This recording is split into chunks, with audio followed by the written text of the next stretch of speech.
Bonjour, alors bienvenue dans cette vidéo où je vais présenter un peu plus en détail les fonctionnalités du site, notamment ce qui se passe à la fin du parcours client, donc au niveau du paiement de la commande et que vous ne pouvez pas voir pour l'instant dans le site de démonstration. Donc c'est parti pour une commande complètement fictive. Donc sur les voilà, adresses de départ et d'arrivée, on va mettre 4 personnes. Alors les adresses, on peut rechercher une adresse complète évidemment, mais aussi un lieu d'intérêt connu, d'ailleurs pas très connu, c'est des données de Google, donc voilà, il n'y a pas plus précis que ça. Confirmation de trajet, donc on va sélectionner une date dans l'agenda, complètement au hasard. Donc on a à plusieurs étapes des confirmations hein, qui apparaissent.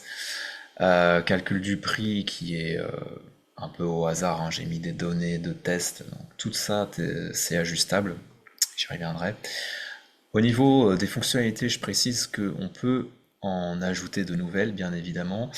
On peut en supprimer s'il y en a dont vous n'avez pas besoin, et on peut bien sûr les modifier, les personnaliser. Alors au niveau du formulaire, moi je conseille quand même de rester visuellement sur ce formulaire parce qu'il est volontairement sobre, il est efficace, il est très performant, il est fait pour convertir au maximum en peu d'étapes. Vous voyez qu'il n'y a pas de création de compte, en fait j'utilise un système d'authentification anonyme qui permet aux gens de, voilà, d'utiliser l'application de façon sécurisée sans avoir besoin d'une inscription via les réseaux sociaux ou via une adresse mail. Mais bien sûr, voilà, le reste peut être personnalisé. On peut faire une page où on parle de votre entreprise, de vos services, etc. Tout est possible, pas de limite. Donc là, vérification de la commande par le serveur, petite confirmation, et on va aller sur le formulaire de paiement. Voilà, donc votre commande sera sauvegardée pendant 10 minutes. À partir de là, le client utilisateur a 10 minutes pour régler. C'est une question de sécurité, on fait des sessions qui sont courtes. Voilà, numéro de carte fictif à ne pas faire. Là, Stripe est en mode test. Donc le processeur de paiement qui s'appelle Stripe est en mode test, donc je peux le faire, mais c'est à ne pas faire de votre côté si vous avez le vrai site entre vos mains. Et voilà, paiement accepté, aussi simple que ça m'a pris même pas 2 minutes, et encore, je discutais. Donc voilà, maintenant qu'on est là, qu'est-ce qui se passe? Donc il y a trois choses. Première chose, vous recevez un mail de ce genre-là. Voilà, vous, le chauffeur, hein, je veux dire. Alors, ce sera pas nouvelle entrée dans la base de données, ce sera nouvelle course, etc. avec les détails de la commande. Ensuite, agenda. Alors, je sais plus quelle date j'ai pris, évidemment. Le 22 mai, vous voyez, vous avez une commande qui est bien à 9h30. Hop, vous cliquez sur l'événement et vous avez aussi les détails de la course. Ça, c'est Google Agenda, mais ça n'empêche pas du tout de synchroniser cet agenda dans votre application de calendrier par défaut de votre téléphone, par exemple Samsung Calendar si vous êtes sur un Samsung, ou voilà, c'est pareil pour les iPhones. Et voilà. Et troisième chose, au niveau de Stripe, qui est donc le processeur de paiement, vous avez votre tableau de bord. C'est plutôt simple, c'est plutôt clair, même pour des nouveaux utilisateurs de Stripe. Et là, on va retrouver le paiement qui est bien de, vous voyez, 37 euros, qui est là. Donc c'est là que vous avez les informations sur le paiement, que vous pouvez rembourser si jamais voilà, le client annule. Donc ça fait partie de votre politique à vous, en tant qu'exploitant du site. Voilà, donc là, on est allé au bout. Donc maintenant, je vais revenir au début, et expliquer un peu plus les fonctionnalités à chaque étape. Donc, recherche d'adresse très simple, je vous le disais, on peut chercher n'importe quoi, même une ville entière. Alors évidemment, les clients sont invités à communiquer une adresse précise pour faciliter les lieux de rendez-vous. Je peux très bien mettre Paris, et je peux très bien mettre Marseille, sauf que évidemment, on va avoir un petit problème. Le site va nous dire, voilà, l'une des adresses saisies semble située en dehors de notre zone de couverture, pardon, qui est l'Île-de-France. Alors cette zone de couverture, elle est paramétrable. J'ai mis l'Île-de-France, mais ça peut être n'importe quelle région de France. En fait, vous allez me donner une liste de codes postaux que vous acceptez de desservir, vous, en tant que chauffeur.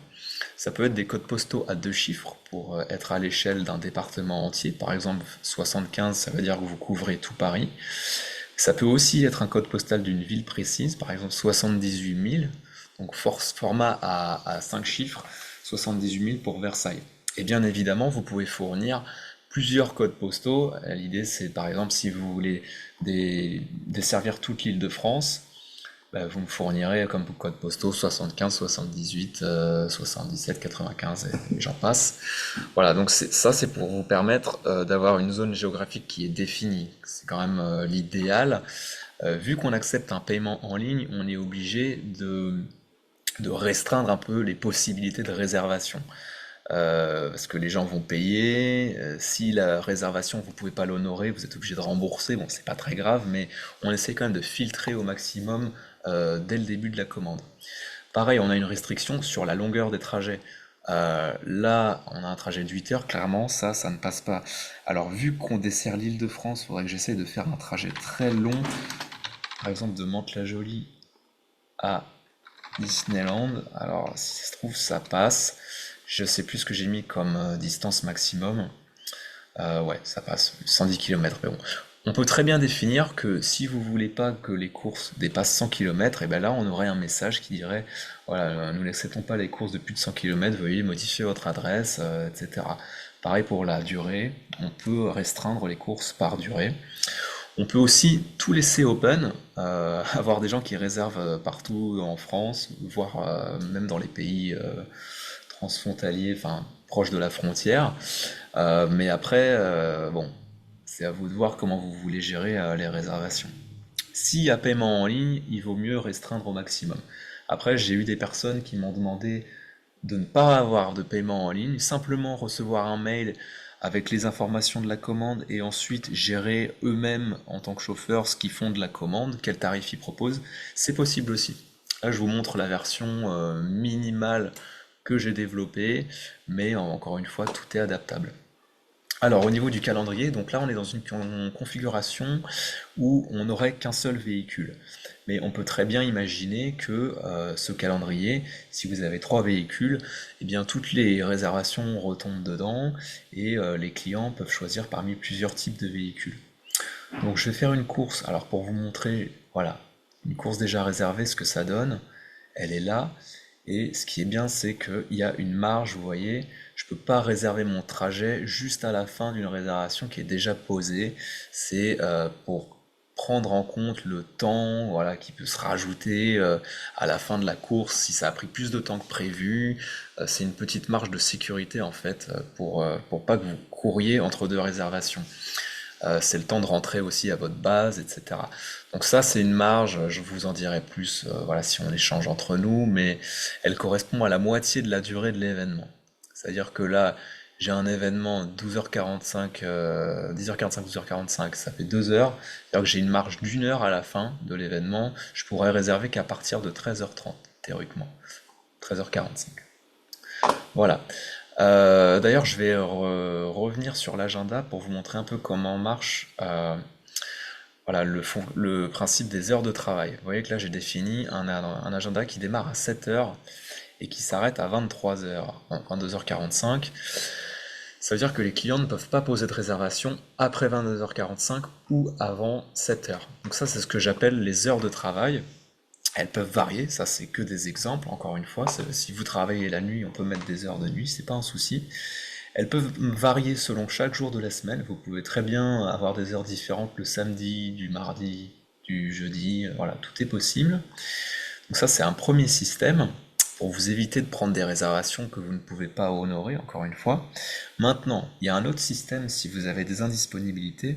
Imaginons que le 30 mai, voilà, vous savez que vous n'êtes pas dispo de la journée, et bah vous mettez tout simplement indispo sur l'agenda Google, vous mettez pas d'heure, ça va prendre la journée entière. On va juste rafraîchir le site, je vais être obligé de refaire le parcours. Voilà, et on va arriver sur l'agenda, on va essayer de réserver le 30 mai et on voit que toute la journée, on a un événement qui est bien bloqué et donc là, impossible d'aller plus loin. peux pas sélectionner cette date. Donc ce système-là, il est fait pour les réservations occasionnelles qui rentrent pas dans vos horaires de travail d'habitude. Voilà, ça peut être aussi si vous avez déjà une course d'un client qui a réservé auprès de vous directement par téléphone sans passer par le site, ben vous allez simplement noter sa réservation ici et ça peut être à des heures précises évidemment. Voilà, donc on passe sur l'agenda, on va quand même sélectionner une date. Voilà, petite confirmation, bon là rien de particulier. Alors le calcul du prix. Pour l'instant, j'ai fait un calcul savant en prenant en compte 2 euros le kilomètre avec, vous voyez, quand la réservation est plus de 5 jours à l'avance, 15% de remise. Alors 15% sur 4 euros, effectivement, ça n'a pas dû marcher parce qu'il y a des questions d'arrondi. Mais voilà, théoriquement, vous avez un prix plus avantageux pour inciter les clients à réserver voilà, dès qu'ils le peuvent. On peut avoir des tarifs plus élevés s'il y a beaucoup de personnes. À partir de 4 personnes, on peut très bien voilà, rajouter 20 euros, je ne sais pas. On peut avoir des options s'il y a un animal à transporter avec des cases à cocher, d'un système d'options. Voilà, tout est vraiment possible et les tarifs sont définis avec vous, évidemment. C'est vous qui me dites ce dont vous avez besoin. Là, le passager, enfin, l'utilisateur a la possibilité de rajouter quelques détails, de poser des questions. Vous aurez bien sûr l'information. Le formulaire, une petite option pour voilà, la personne qui voyage, si elle est différente de la personne qui réserve, ça vous permet d'avoir quelques infos sur la personne qui va être à bord et que vous allez potentiellement devoir contacter pour le point de rendez-vous. Et on a tout simplement fini le parcours. Voilà, de base, vraiment l'idée c'est de proposer quelque chose de rapide, d'efficace. Euh, le site il est protégé par reCAPTCHA donc de Google pour éviter les bots, mais il n'y a pas de case à cocher. C'est une nouvelle génération en fait qui analyse juste le comportement de l'utilisateur. Il n'y a pas de case à cocher, il n'y a pas de défi à résoudre. Donc voilà, on est vraiment sur quelque chose qui est axé à fond sur la conversion. Voilà, donc pour l'instant, je vais m'arrêter là. Je vais faire d'autres vidéos, bien sûr, pour présenter ce site, pour présenter les nouvelles fonctionnalités que je développe. Donc, comme toujours, si vous avez des questions, n'hésitez pas à me contacter. Tous les moyens de contact sont écrits sur le site ou sur même la description de cette vidéo. N'hésitez pas, si vous avez des questions, je suis à votre disposition pour en discuter. Voilà, bonne journée, au revoir.